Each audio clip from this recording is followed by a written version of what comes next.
Oh, man, this was probably one of the most exciting preseason games I've ever watched. Eagles win 34-27. We got some answers. We got a lot of positives, a few surprises, and some negatives as well. But this is how we get our answers in the offseason. And from this first preseason game, we're going to talk about it all. So let's get straight into the video. What's the boogeyman? As a matter of fact, it was.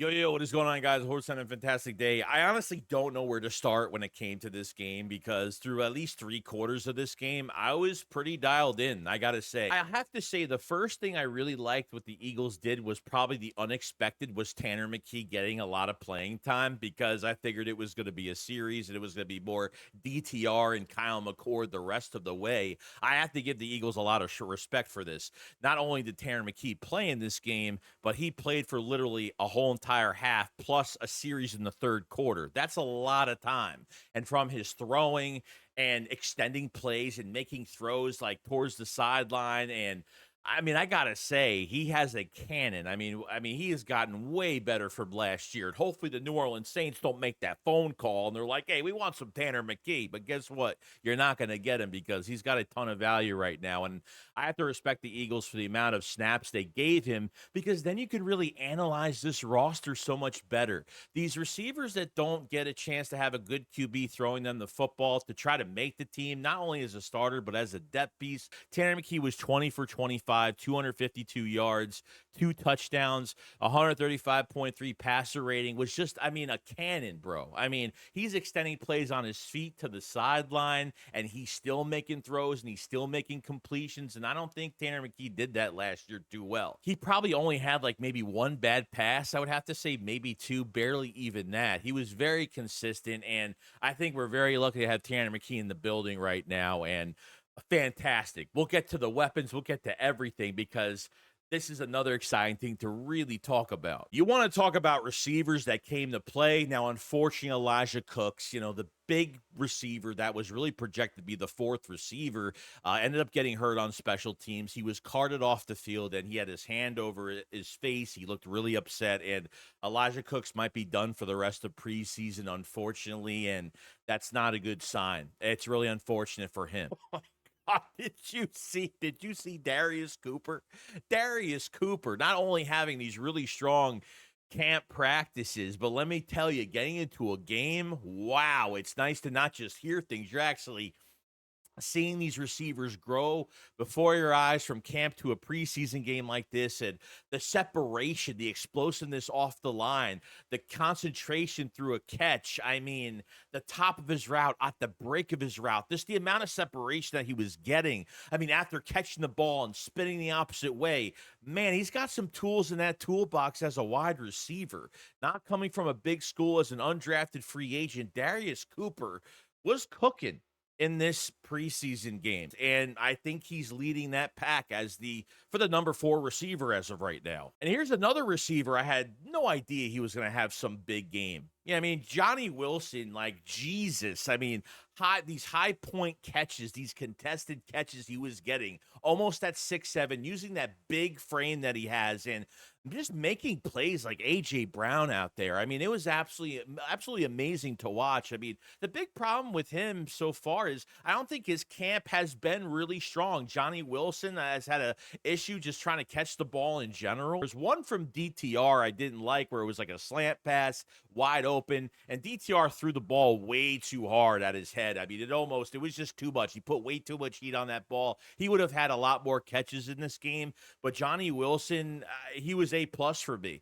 For a guy that really hasn't made much noise in camp and I think has a value to the Eagles when it comes to his blocking, this has been his best preseason game. This is the best I've seen Johnny Wilson, and I'm really hoping this continues because I really loved it. And another receiver I didn't even think that was going to do anything, Anais Smith, a 46-yard punt return. That's great. That just added to his 6-yard touchdown, a couple big passes. Anais Smith did good.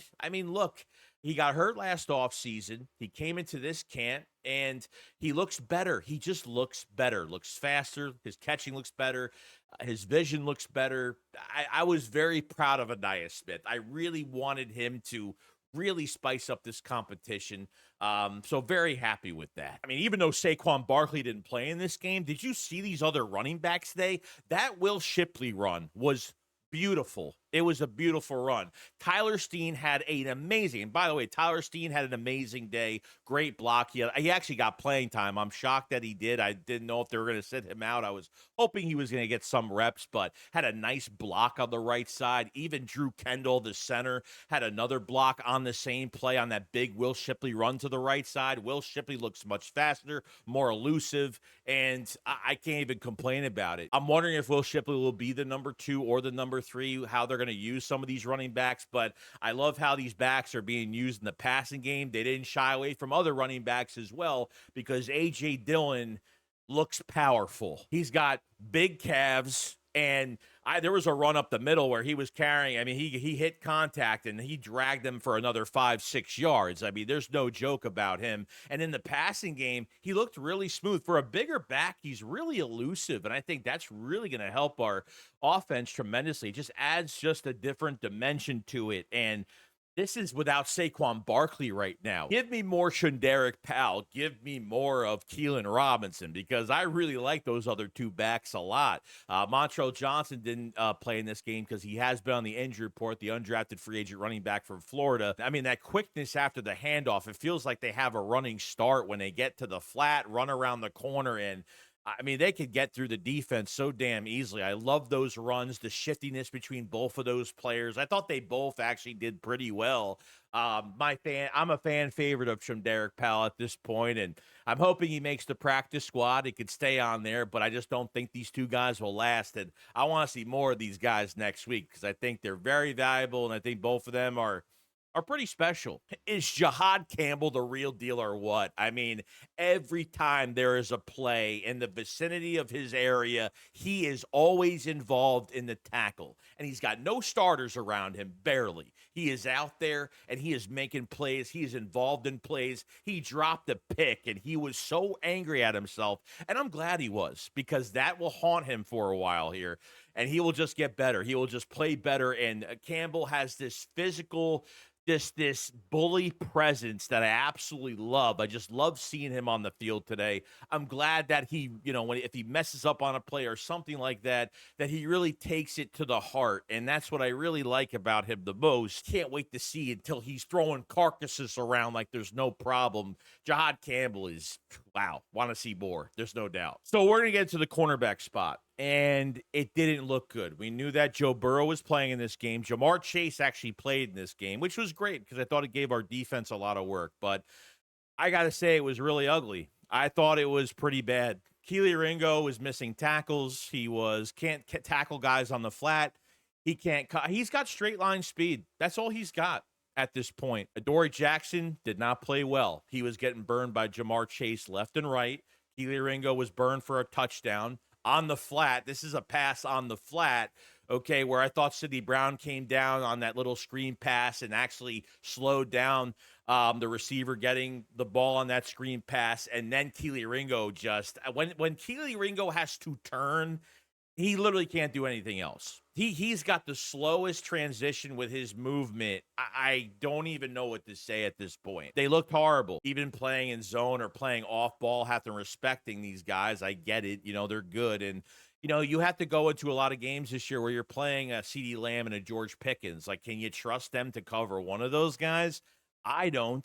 Fangio said that this competition was close, but not in a positive way. This is why they went out and got Jacorian Bennett. And I think this really is going to rely on Jacorian Bennett for next week's practice, the 2 joint practices against the Browns and the preseason game. And if he doesn't work out, then you're going to have to figure it out. And you might have to go get Asante Samuel Jr. or something like that. So I want to give this another week for Jacorian Bennett, but I am done with Ringo, and I am done with Adoree Jackson.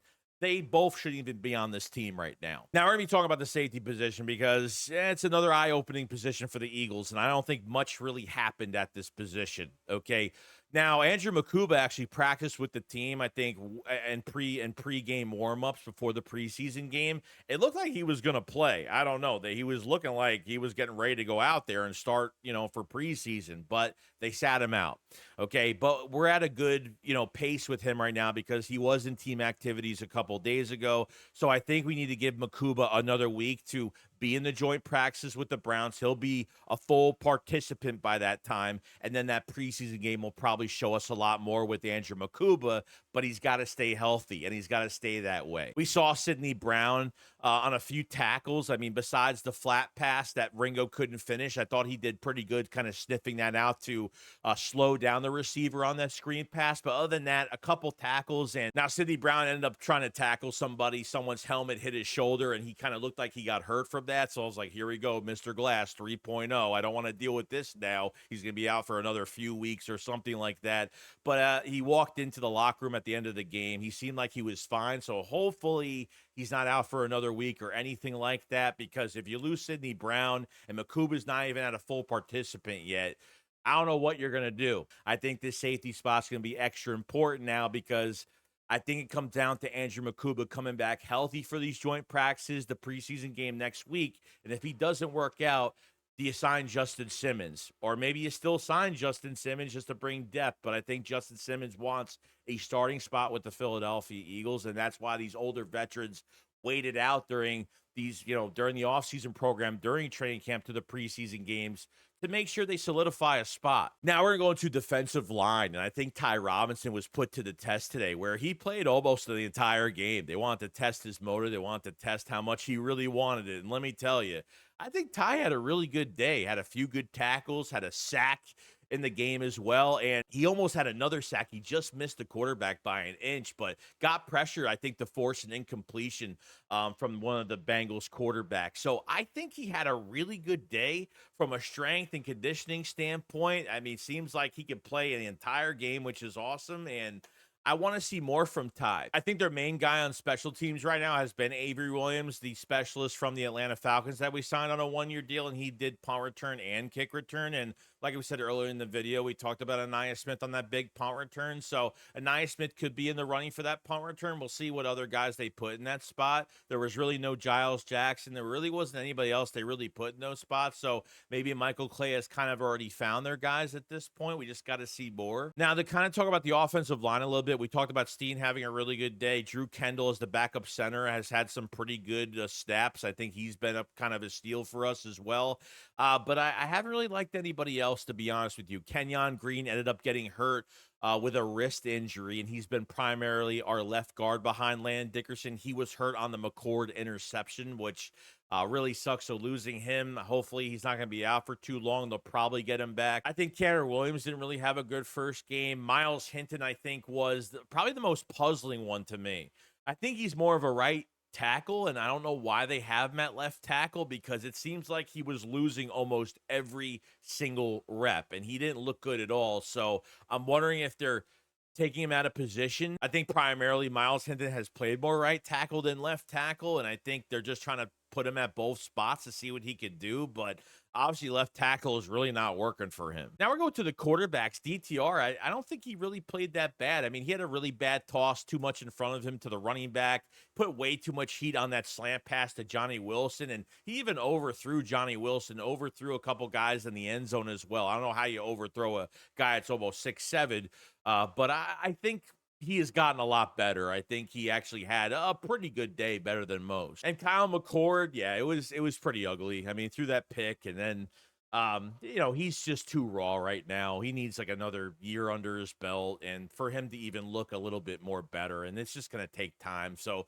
he'll be the practice squad arm most likely, and that's usually what it is with your fourth quarterback on the roster. So he didn't look good, and I expected him not to look great. And really coming down to the tight ends, I mean, Calcaterra had a drop on the sideline, which he should have caught earlier in the game from McKee. I don't know how he dropped that, but He's got to get better with that. I think the next big tight end that really has been really good has been Kylan Granson. I think he's picked it up in camp, and he caught a few passes in the second half of this game.